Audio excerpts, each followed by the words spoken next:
বাসী দীর্ঘদিনের দাবি হকার মুক্ত ফুটপাত, অথচ ফুটপাতে হাঁটতে পারবেন এমন প্রত্যাশা প্রতিশ্রুতির বেড়াজালেই বন্দী।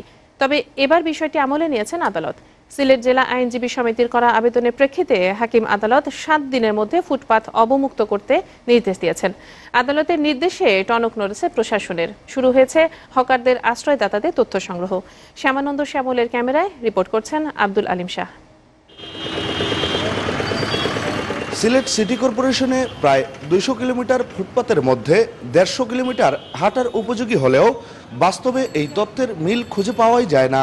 নগরীর কোর্ট পয়েন্ট, জিন্দাবাজার, চৌহাট্টা, লামাবাজার ও বন্দরবাজার এলাকার ফুটপাত যেন তৈরি হয়েছে হকারদের ব্যবসা পরিচালনার জন্য।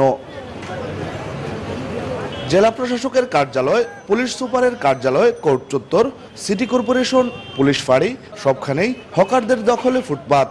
এতে চলাফেরায় চরম দুর্ভোগে পড়তে হচ্ছে নগরবাসীদের। এবার হকার উচ্ছেদে তথ্য সংগ্রহ ও প্রয়োজনীয় ব্যবস্থা নিতে সংশ্লিষ্টদের নির্দেশ দিয়েছে আদালত। আদালত সুন্দরভাবে আদেশ দিয়েছেন এবং বলছেন এগুলা যদি পরিষ্কার করে আদালতকে জানানো না হয় তাহলে অপরাধের যারা করবেন না তারা অপরাধের সহায়তা করবেন বা সহযোগী হিসাবে তাদেরকে বিবেচিত হবে। ফুটপাত দখলমুক্ত করতে সিলেটের ব্যবসায়ীরাও আদালতের আদেশকে স্বাগত জানিয়েছেন। আর আদালতের নির্দেশনা অনুযায়ী পদক্ষেপ নেওয়া হচ্ছে বলে জানালেন পুলিশ কর্মকর্তারা।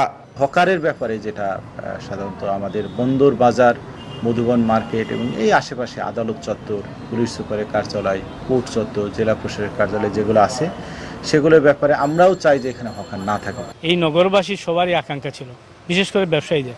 আপনারা জানেন যে এই বিষয়ে আমরা সিলেট চেম্বার কতবার আন্দোলন করেছি। তো আজকে আদালতের মধ্যে সুস্পষ্ট নির্দেশনা এসেছে, আমরা মনে করি সিলেটের ব্যবসায়ী সমাজে সেটা বিজয় হয়েছে। এদিকে সবার সহযোগিতায় এবার ফুটপাত দখলমুক্ত করা হবে বলে ঘোষণা দিয়েছেন মেয়র।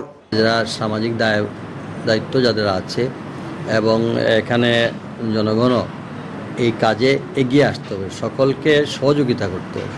একা মেয়র কিংবা পুলিশ প্রশাসন দ্বারা এটা সম্ভবপর নয়। ফুটপাত দখলমুক্ত করতে কার্যকর পদক্ষেপ নেওয়া হবে এবং ফুটপাতে হাঁটার অধিকার ফিরে পাবেন নগরবাসী, এমনই প্রত্যাশা সবার। Abdul Alim Shah, SA TV, Sylhet.